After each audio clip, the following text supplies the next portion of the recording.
Yes, thank you. Hi, everybody. It's so nice to see a lot of familiar faces here and to meet a lot of new people. As Anita said, I'm currently the head of policy and advocacy at Save the Children Canada, although I was for 5 years worked with Results Canada as campaigns director, and Results is by far just one of my favorite organizations, if not the favorite, because I think I can say that because nobody from Save the Children's on the call today. Um, I'm based in Ottawa, but I'm really excited to be on this specific regional conference because I was actually born in Comox on Vancouver Island and have a lot of family out west. So nice to be with you today. And I also just wanted to say it's been a bit of a rough week in Ontario. You know, we had a lot of restrictions in place, as I know BC and other places as well, and it's all a little bit depressing. But I just have to say, from just even the conversation that Joanne and Chris had, and seeing everybody be here over their weekend and not only care thoughtfully about what's happening in their own communities through the chat and seeing those conversations, but also just still caring about what's happening in communities around the world, despite everything that's going on at home. So just thank you for inviting me. And this has been a great pick me up already. And hopefully I won't depress you too much with my presentation. I've kept Chris's mantra of hope and solutions in my mind as I made it, because she was really drilled that into us. So I'm going to share my screen. Since I'm doing that, I won't be able to see really the chat, but maybe Emily can yell at me, or somebody can just yell at me if you can't hear me or the PowerPoint's not working. I'm going to do a presentation, but then I'm going to leave lots of time, hopefully, for questions and reflections. So please gear those up, because I know there's never a shortage of those with resultsers. Okay.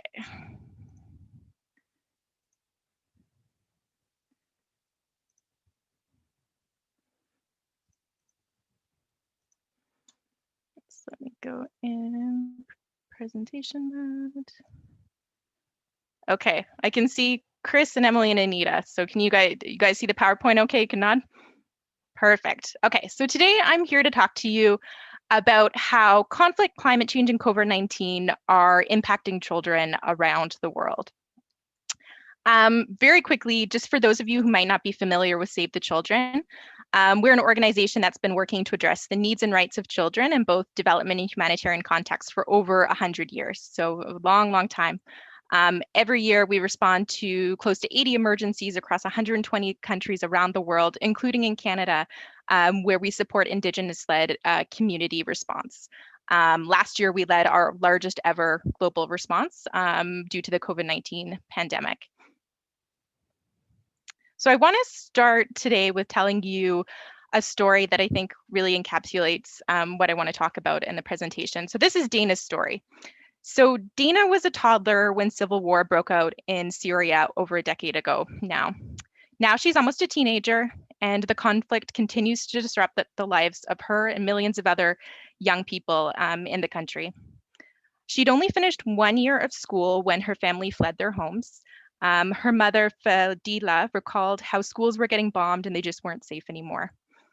Her family of 10 ended up in the Al Hol refugee camp in northern Syria, and which was a lot safer. So things started to get a little bit better for the family.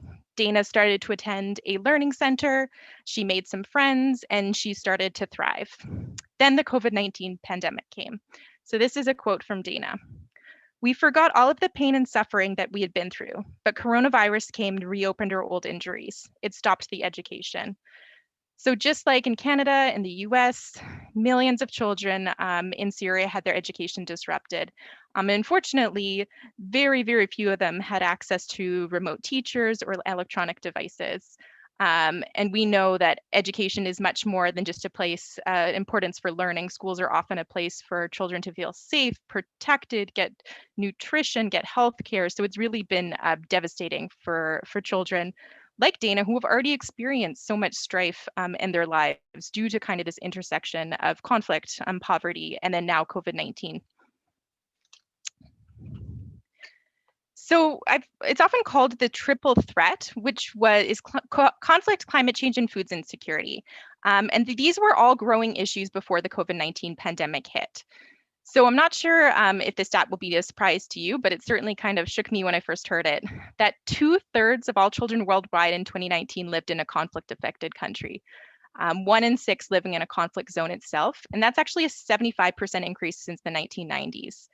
Some of the reasons for this is just conflicts are becoming longer, some more protracted, like in Syria, which just hit the 10-year anniversary in March. Conflicts are being brought into cities. More so, they're becoming more urban, which really affects children. And children are being affected at a greater rate when it comes to violence and recruitment into military, partly because of an increasing use of explosive weapons, as well as just the nature of conflicts now. It's sometimes less state versus state, and there's more non-state actors, which means things like adhering to international law and the use of child soldiers and that sort of things are left not as upheld. So that's conflict. Then we have climate change, which we know that it's having a huge impact on pushing people into poverty. The World Bank has estimated that 100 million more people will be pushed into poverty by 2030. And the implications for children are great because we know that they are twice as likely as adults to be poor. And then related to that, hunger was already on the rise before the pandemic.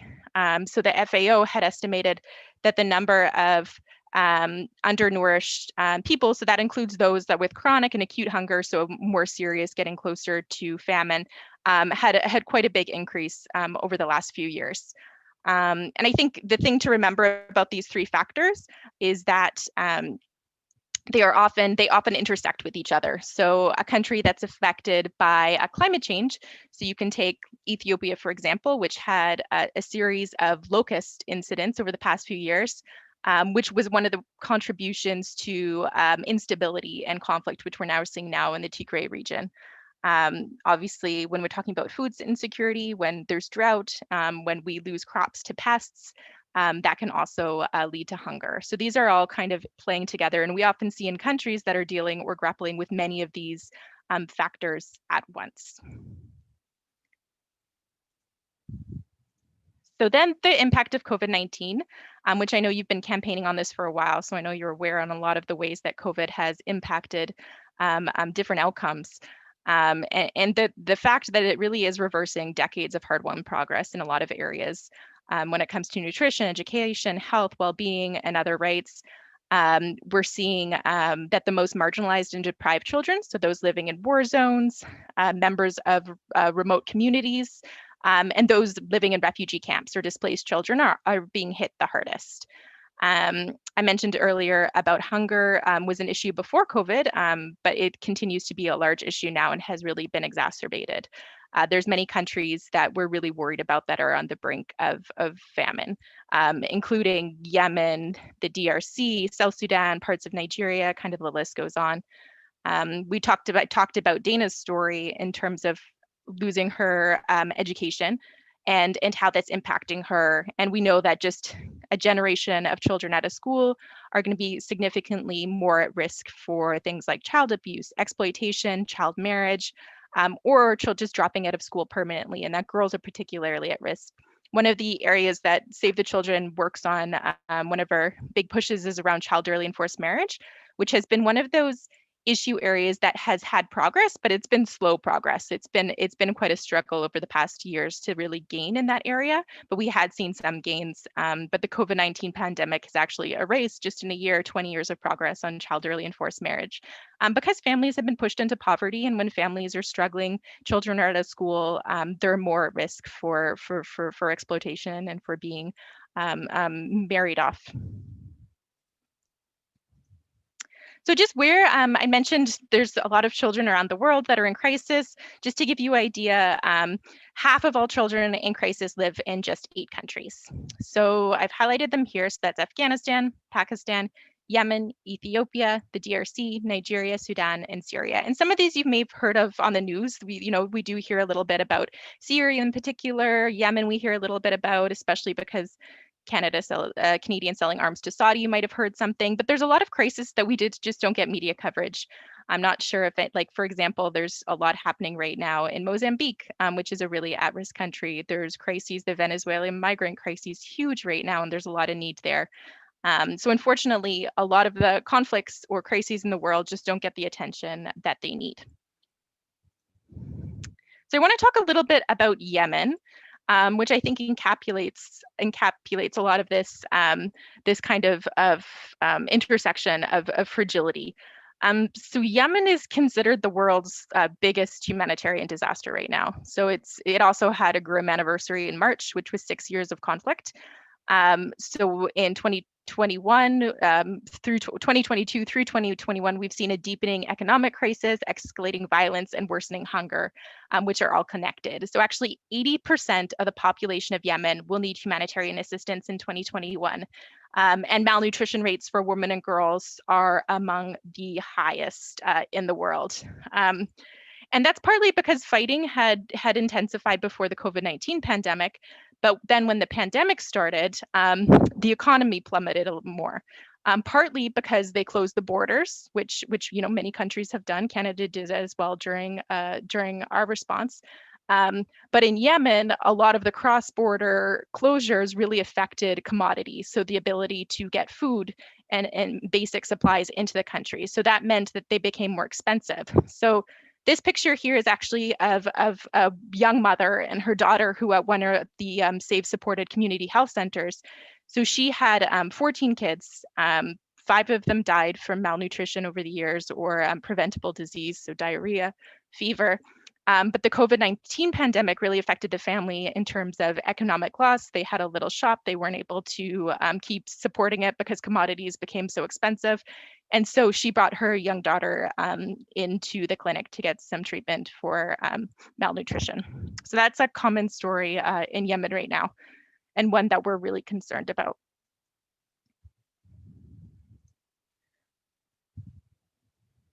Next slide. As with Somalia. So Somalia is another country that I wanted to bring up because I think it's a good opportunity to talk about climate change and the impact that is having on many countries that are already either dealing with high poverty rates or conflict or instability. So even before COVID, less than 50% of school-age children went to school in Somalia. We know, I mentioned earlier, that children out of school face a greater risk of exploitation, especially girls for child marriage or female genital mutilation. And then combined with that, so reduced rainfall and critical water shortages. So Somalia and many regions of the country has had a lot of issues with drought, have pushed the number upwards of people in need by quite a bit in the last year. So I wanted to give the example of this young girl here and her story. So her family, actually, her school didn't close because of COVID-19. So she lives in a little bit more of a remote area and she loved school and really loved learning. But what had happened was that drought had kind of devastated the community. And so many people left because they couldn't do agriculture anymore in that area. And so since so many people had left, they could no longer pay the teachers because there wasn't enough support to pay the teachers. And so the school closed down. So her family stayed, although struggling financially, and she's still continuing with the support of her father to learn at home, just not formally. So she says here, since the school has been closed, I still look at my books. I don't want to forget my lessons. I study at home now because I want to teach when I grow up, and I do not want to end up forgetting my lessons. So this is a kind of an example where a lot of people in Somalia might need immediate aid, but also need to be thinking longer term, how to build up resilience for these kind of climate-related shocks, so that communities can weather them better, and that bigger systems don't fail. And how can governments support them to do that?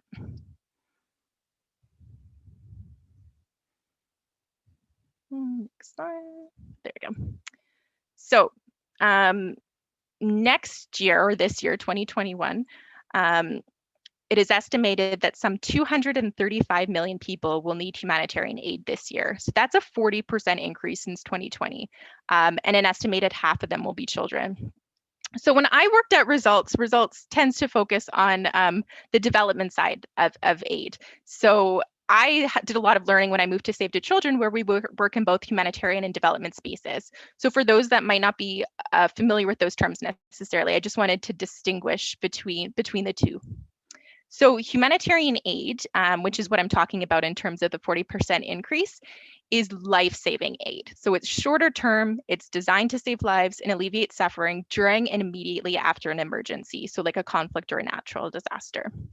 So development aid is longer term. It's delivered in developing countries, so we know lower middle income countries, and responds to more systemic problems. So it focuses on economic, social, and political development. You can have it does it. So examples of humanitarian aid that is delivered would be things like cash and vouchers to families if they've been displaced and just can't afford to buy basic necessities. It can also be food aid, like so. It can also be healthcare, so urgent healthcare. But it can also be things which sometimes is forgotten about. Is humanitarian aid can also be things like education. So when a crisis hits, I've mentioned a few times how much more at-risk children are when they're not in school, and so humanitarian aid through and education is really important. Yet education in humanitarian contexts is only funded 2% of all humanitarian aid, so it's really underfunded. You might have heard the term nexus. So what's happened now is that we have many countries where you have both humanitarian situations, but they've been so long-term that you also have development programs working there. So an example of that would be, or to distinguish the two, Yemen is such a huge crisis right now where people are just 80% of people need life-saving aid, that generally the funding going there and the type of programs are humanitarian. Whereas a country like Syria has some longer term development programs going on, as well as humanitarian aid, and just depending on where in the country.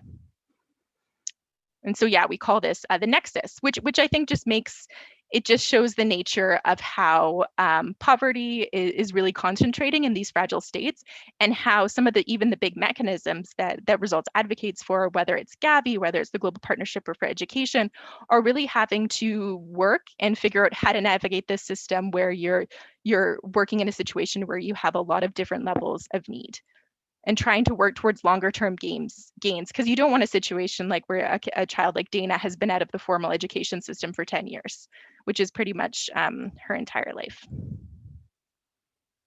So humanitarian funding, this is kind of one of the depressing slides, but hopefully one that will rally people to action. So there is a huge gap for humanitarian assistance globally. Only half of global appeals were filled in 2020. So how that system works is the UN makes a big appeal at the beginning of the year and estimates how much they think the need will be, because they try to pool the funding so that they can be more effective in responding to different countries. In 2020, I mentioned that, sorry, 2021, I mentioned that the need's going to increase by 40%. The funding levels have not increased by that. They've remained stagnant. So there was a pledging conference for Syria in March that raised less than half of what was needed.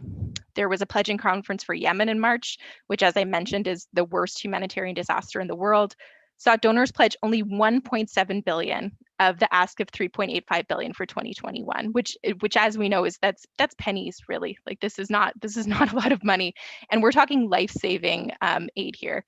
And then Afghanistan, the Central Sahel, like the failed list goes on in terms of where the funding is just not adequate. Partly that's because donors are grappling with their own economic situations at home. So we saw big cuts in the humanitarian sector from the UK in particular didn't step up when it came to Syria or Yemen. The U.S. had also cut some of their big contributions over the past year to some countries. Canada they stayed the same. They did about a similar pledge to both Syria and Yemen as they had been doing. So they didn't really kind of escalate in terms of the need, but they didn't totally cut like some of the other countries had done. So what's needed now? So we know that there's a lot of need in the world. The situation is dire. We think it's a child rights crisis. Like children are losing their right to education, they're losing their right to health, they're losing their right to participate. And so we need to ensure that the needs of children are at the center of both COVID-19 and humanitarian responses. So what can countries do to support? And I guess I'm coming here from a perspective of Canada or of the U.S. One would be just scaling up support generally, so that we really need to increase humanitarian funding as well as development funding. They're complementary, and prioritize urgently needed support to neglected areas. So I mentioned before that education only receives 2% of all humanitarian funding. gender-based violence protection. So that's kind of prevention. So that's the area that, for example, would support girls not getting pushed into early child or forced marriage, for example. That gets even less. It's a fraction of a percent of all the humanitarian funding goes to that area. So we need more support. We need more finances. We also need people to stop the fighting. So at the beginning of the pandemic, the UN Secretary General called for a global ceasefire. As you can probably see from my presentation, where like a fighting has escalated in a lot of places, that didn't necessarily work. So we need countries like Canada and the U.S. to keep putting on the political pressure so that countries allow unimpeded humanitarian access so that they are able to vaccinate their populations and also give support to people. So we're seeing that, for example, in a country like Myanmar, where there's been a lot of conflict in the past couple of months, and you see countries like Canada who have been speaking up in terms of calling for a ceasefire, putting diplomatic pressure, and we need to be doing that in these situations because that actually is really important. And it doesn't make a difference. It does make a difference. And finally, we need to listen to children. So children are often completely left out of decision-making processes and the areas that impact them. We need to ensure that their voices are included so that programs and responses meet their actual and not their perceived needs.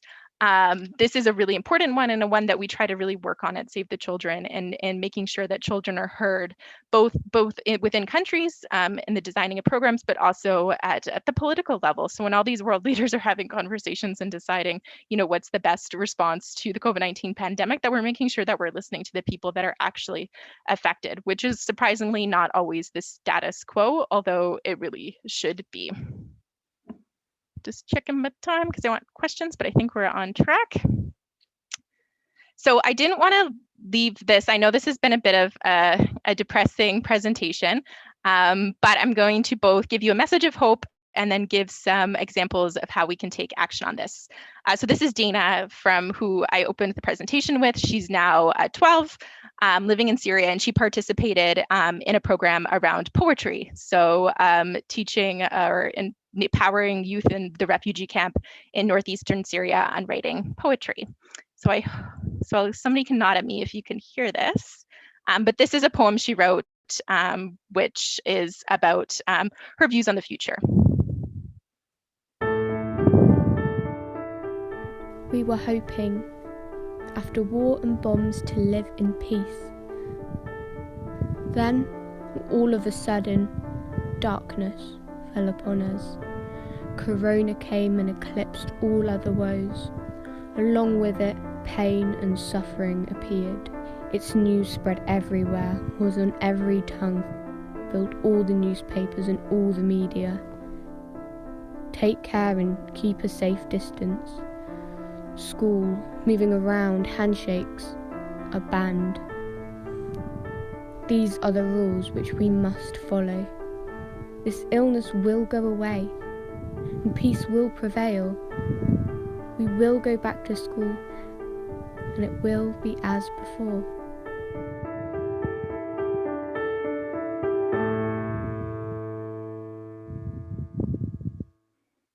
So I think just the message there is just like, if a girl like Dana can be hopeful about making the world a better place, then that really, I think, empowers and motivates us to support that world and using our power to do that. So just really quickly, I just wanted to share, if you're interested in taking action, which I know you all do all the time, I'll put a link in the chat, but Save the Children does have a campaign right now. You can learn more about, if you're really interested in children in crisis and some of these humanitarian issues, feel free to look at our website. We also have a petition and a letter to the MP action, which are geared toward the Canadian government. But I mean, I think you can take some of the content and also send it to your decision maker in the United States as well. And then I think one of the most important things, and I mentioned this before, is just sharing what you've learned and raising these issues in the media, whether it's on social media. These crises don't always get a lot of media attention, and I think when you are talking about malnutrition, or you're talking about the importance of education, weaving in the stories of some of these children who have shared with us is really important. And you can find more of them on our website as well. So I think I wanted to leave 15 minutes for questions or any reflections, so I'm perfectly on time. So I'm going to stop sharing so I can see the chat. So I'll just jump in. Okay. Can everybody hear? Yeah. Yeah, so thank you, Taryn, so much for that wonderful presentation. Very informative and quite moving. Really enjoyed the video. So yeah, we'll move to our questions now in the chat box. And Courtney, all good? Courtney will be moderating that. So she'll be reading questions out loud. So if you can place your questions there in the chat, that would be wonderful. Thank you.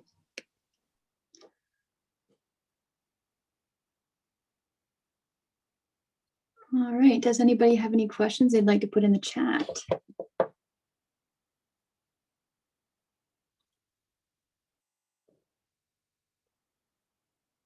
Don't be shy.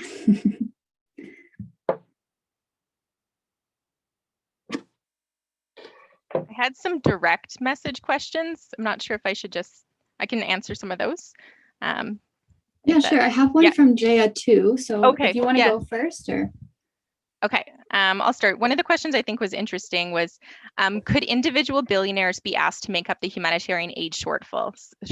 Some could easily afford it and would not miss the money. Yeah, I mean, you know what I'll say? One of the things, so Save the Children as an organization, so we get grants from the Canadian government, as well as foundations, as well as corporations, as well as Canadians. And I have to say, there was a lot of fear when COVID pandemic hit that donations to charities would go down, which I think they did for some cases, but we really saw a resurgence of support from Canadians. Over the year, we haven't had to cut any of our programming. And in fact, we've actually seen some, you said billionaires, and I don't know if they're billionaires, but we have seen a lot of interest from, wealthy Canadians or people who have their own kind of corporations that would like to get more involved in charitable giving, and stepping up and doing that over the last year, which I think is heartening, because it goes back to this idea that people, despite like the struggles that we are having at home, are still opening their wallets and supporting the issues, and understanding this kind of global solidarity piece. I think you need both. I think you can't rely completely, the government donors. We cannot rely on them completely because the need is just greater. And that funding tends to sometimes be political or fluctuate. And so, yes, absolutely, courting high wealth individuals to kind of donate where they can is definitely helpful to support the mission, but that can't be the only thing. I think you need to have a mix. Yeah. All right, I'm going to ask one here, if that's all right with you. So from Jaya, in the context of climate change and expected future pandemics and environmental crises, how can we ensure children are supported and their rights protected? Yeah, I think there's a few things. One, I think, is really, and I mentioned that during the presentation, is really involving children in the process. So I think climate's a good example where children are just so far ahead of us in leading the climate movement. And we've seen the fantastic things that youth groups have done across the world in terms of driving this up the political agenda. So I think listening to children and empowering them to continue to campaign, to continue to raise their voices, and push for that kind of political will piece is something that we can do to support them. And it reminds me, there's a fantastic program in India where it's a youth group that have been doing a great job at raising climate awareness, that we're trying to be more hands-off. So not lead their campaign, but just provide support where we can. I think the other thing is with climate, some of the impacts of climate are both very acute. So when I was talking about humanitarian needs, so we need to make sure that children are safe in the aftermath of things like the cyclone in Mozambique week, for example. But then we also need to be thinking about, as a global community, like longer term. So what are the longer term ways that countries can shore up resilience against these climate shocks, because they're not going away and they're becoming more frequent, and making sure that we're including children and their families in that process. Yeah, that's a great question. Yeah. I have another one here. I don't know how many you have in your chat, but okay. So what portion of Save the Children fund comes from government and what from private donations? I'd have to double check the current one, like our current ratio, but I can put our annual report, which has like our financial breakdown in the chat if you're interested. I'll just share that. It's on our like report page. Yeah, for sure. Okay. And then what relationship does Save the Children have with the UN, United Nations? Yeah, so I think so Save the Children, the way we work is we're a federation. So we have Save the Children offices in many, many countries around the world. And what we have been doing is part of, I'm not sure if people have heard, like localization and ensuring that countries are empowered to lead their own responses, is making sure that those offices within the countries are autonomous to a degree, but that we might be working towards bigger issues. So those country offices sometimes will both operate alongside partners, which could include UN partners. Like, so for example, UNICEF is such a big, thinking of big part ally in terms of the work we're doing on children. So it could be involved in that way. I think we also do a lot of advocacy at Save the Children. So I think one of the streams of advocacy that we do is influencing the United Nations. So for example, there's a lot of work done around children in conflict. In New York, they have a whole group that actually Canada leads on. So how can you influence policy at that kind of global level that can really make sure there's accountability, which is lacking recently, around how children are treated specifically in conflict situations. So I would say the UN is both like a partner in some cases, but also somebody we advocate towards, as well as just an ally. If that makes sense.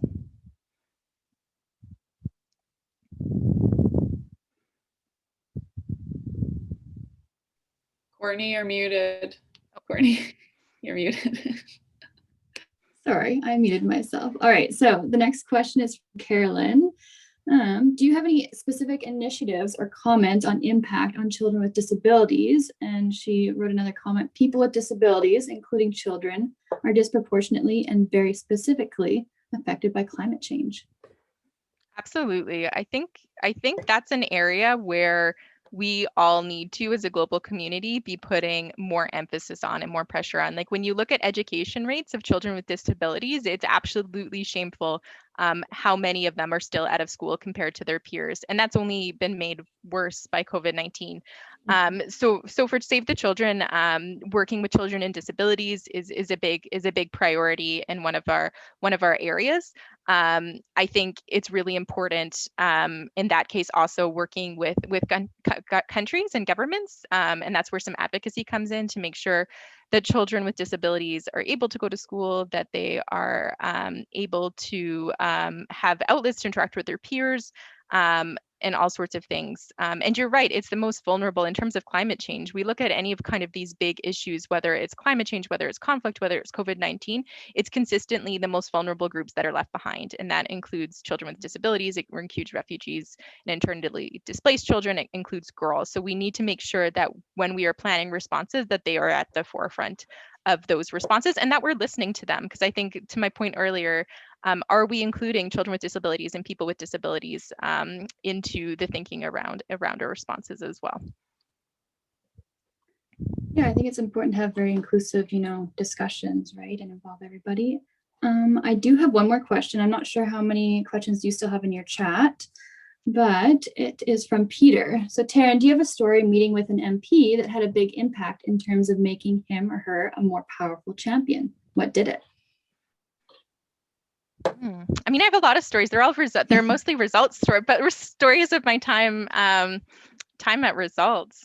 I mean, to the point of around delegations, I think we did, when I was at Results, we did a lot of delegations. And I think seeing some of those MPs that we took on delegations 5 years ago become just such champions for for children and for international development still years later, just shows like the effectiveness of seeing, you know, just the complexity of what international development is, just hearing people's stories and seeing that connection to that they are just people like you, they are families like you, they have the same needs as you, and that you can really make a difference in their lives.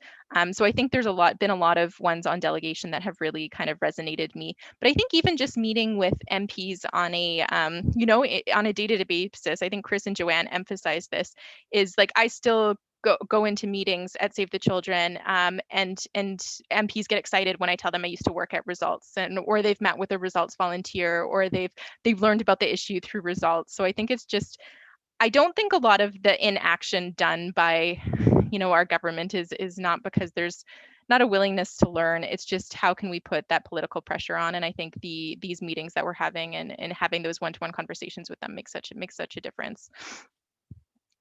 Yeah, I agree. Okay, so we have maybe another minute. Do you have a quick question? Yeah, one of the questions, I'm just scrolling up here.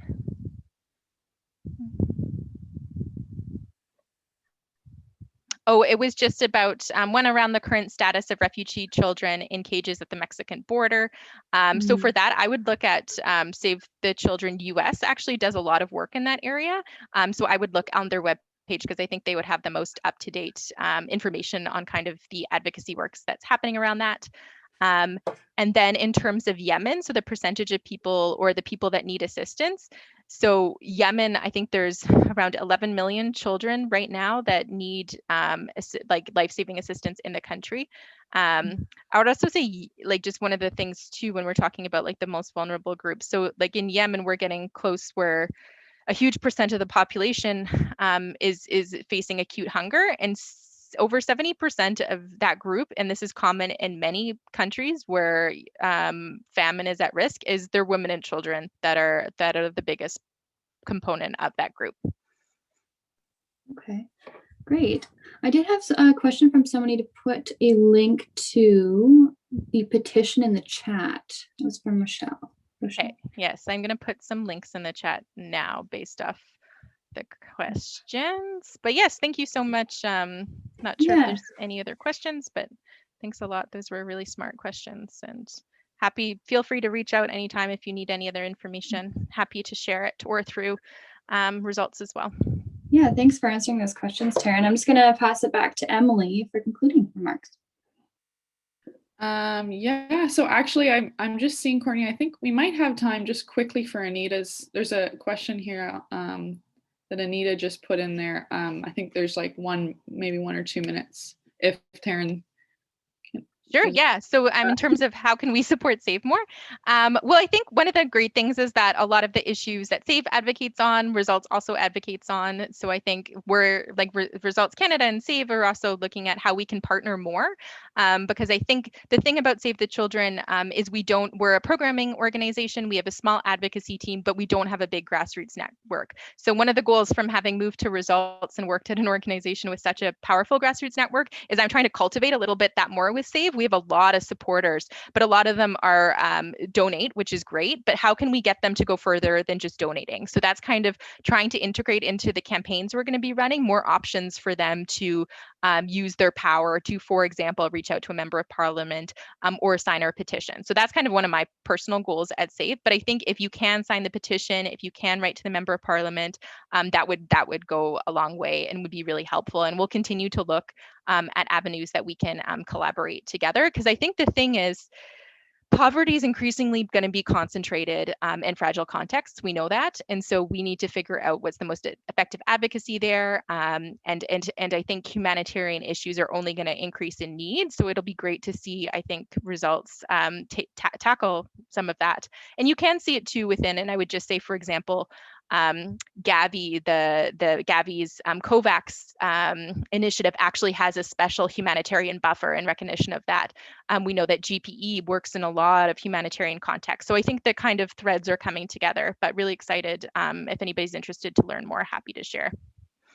Great. Thank you so much, Taryn. To just echo what lots of people have been saying in the chat, this has been so informative. We really appreciate you being here today and presenting.